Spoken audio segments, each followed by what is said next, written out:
Assalamualaikum warahmatullahi wabarakatuh. Apa khabar murid-murid semua? Ustaz harapkan kamu berada dalam keadaan sihat sejahtera.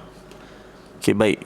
Hari ini kita akan belajar pendidikan Islam tahun 6 dan kita akan sambung di muka surat 29 pada tajuk kefahaman surah Ad-Duha.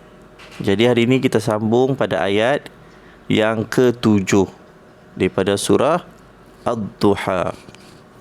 Mari kita baca dan kita fahami maksud ayat yang ke-7 dan seterusnya. Bismillahirrahmanirrahim. Wa wajadaka dhallan fahada. Dan didapatinya engkau mencari-cari, yakni jalan yang benar, lalu ia memberikan hidayah, petunjuk dengan wahyu Al-Quran. Wa wajadaka 'ailan fa'aghna.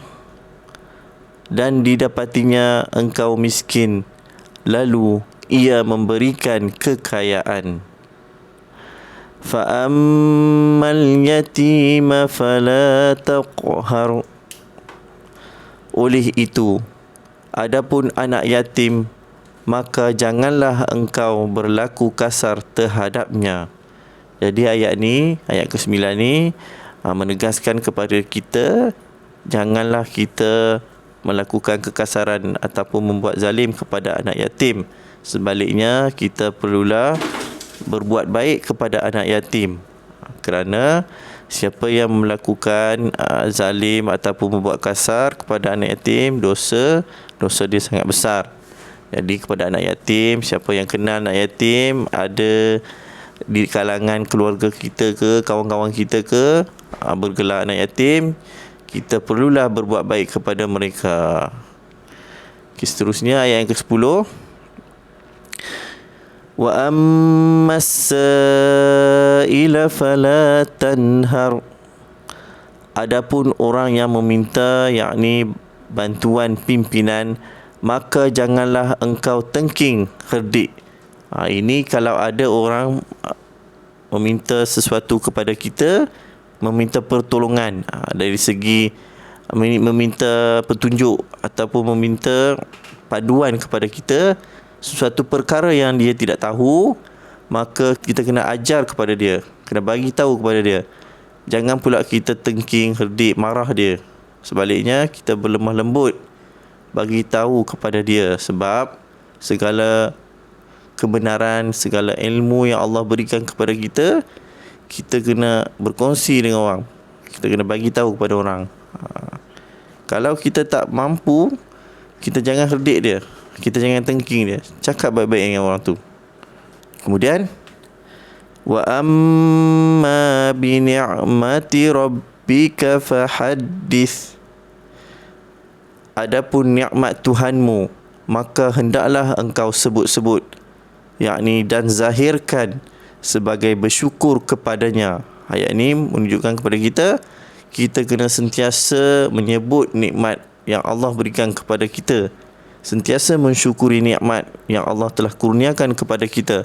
Contohnya hari ini kita masih bernafas, kita bangun-bangun daripada tidur, kita masih lagi diberi peluang oleh Allah untuk kita bernafas di muka bumi ini.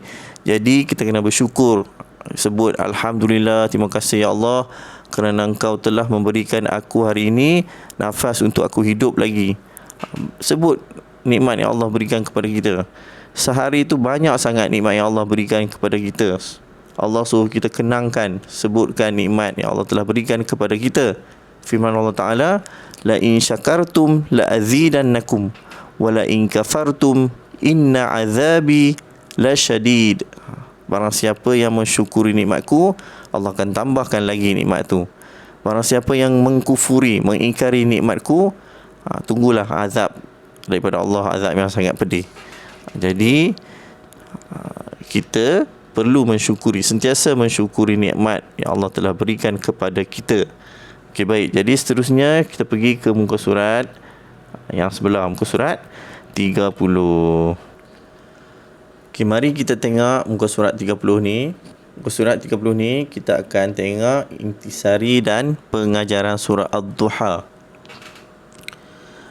Intisari surah Ad-Duha. Intisari itu apa? Intisari itu adalah antara kandungan yang terdapat di dalam surah Ad-Duha. Yang pertama, Allah tidak pernah mengabaikan Rasulullah sallallahu alaihi wasallam dan baginda akan diberi kegembiraan yang besar di akhirat kelak berbanding di dunia. Jadi antara kandungan yang terdapat dalam surah Ad-Duha, yang mana ayat yang lepas dah kita belajar, yang mana Allah Subhanahu taala tidak sesekali pun mengabaikan Rasulullah. Bahkan Allah Subhanahu wa taala telah memberikan kegembiraan kepada baginda. Kegembiraan yang paling besar adalah kegembiraan di akhirat kelak berbanding kegembiraan di dunia. Dan yang kedua, menggambarkan nikmat yang diterima oleh Rasulullah sallallahu alaihi wasallam seperti perlindungan semenjak kecil dan petunjuk Al-Quran. Banyak nikmat yang Allah Subhanahu wa taala telah beri kepada Rasulullah. Antaranya Allah telah memberikan perlindungan kepada Nabi. Nabi dilahirkan bergelar anak yatim.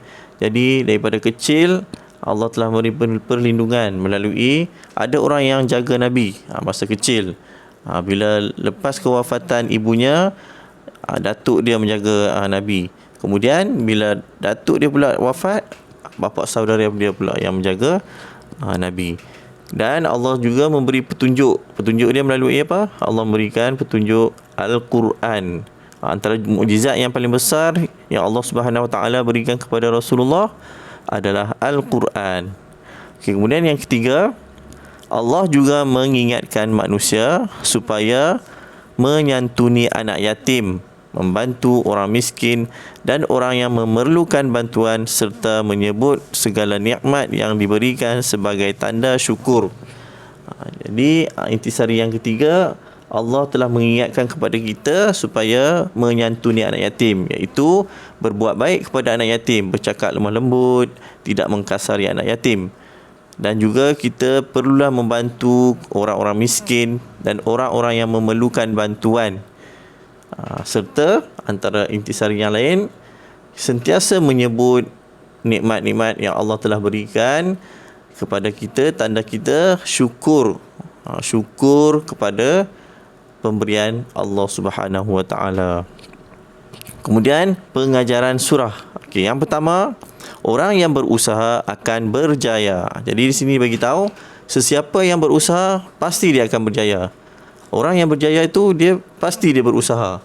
Jadi kita kena sentiasa berusaha. Kalau gagal hari ini, tak bermakna kita gagal selama-lamanya. Usaha lagi. InsyaAllah suatu hari nanti Allah akan beri kejayaan kepada kita. Yang penting kena usaha. Jangan sesekali berputus asa. Kemudian yang kedua, kita hendaklah menjaga kebajikan anak yatim dan membantu orang yang memerlukan bantuan. Okey, pengajaran yang kedua, kita perlu menjaga kebajikan anak yatim. Buat baik kepada anak yatim. Jangan kita menzalimi, jangan mengkasari anak yatim. Sebab apa? Jika kita mengkasari, kita menzalimi anak yatim, dosa dia sangat besar. Nabi Muhammad SAW pun ada berkata, kalau kita berbuat baik kepada anak yatim, nanti di syurga kita akan dekat dengan Nabi.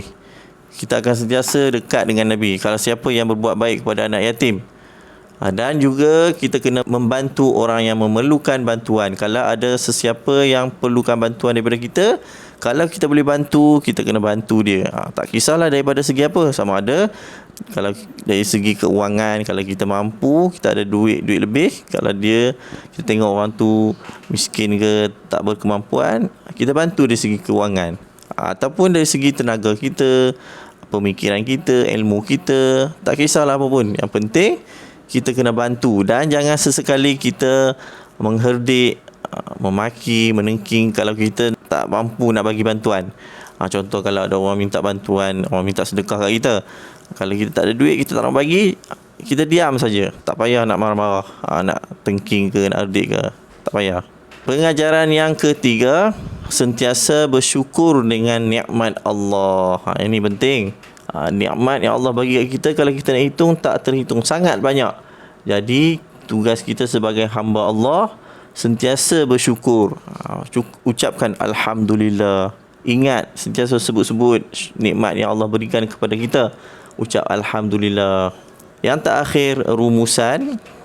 Dalam surah Ad-Duha, Allah menceritakan nikmat-nikmat kurniaan Allah kepada Rasulullah sallallahu alaihi wasallam.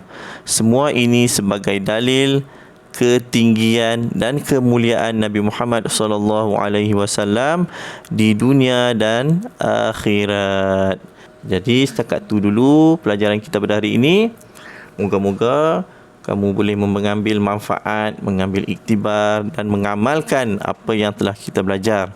Hingga kita berjumpa lagi di lain hari.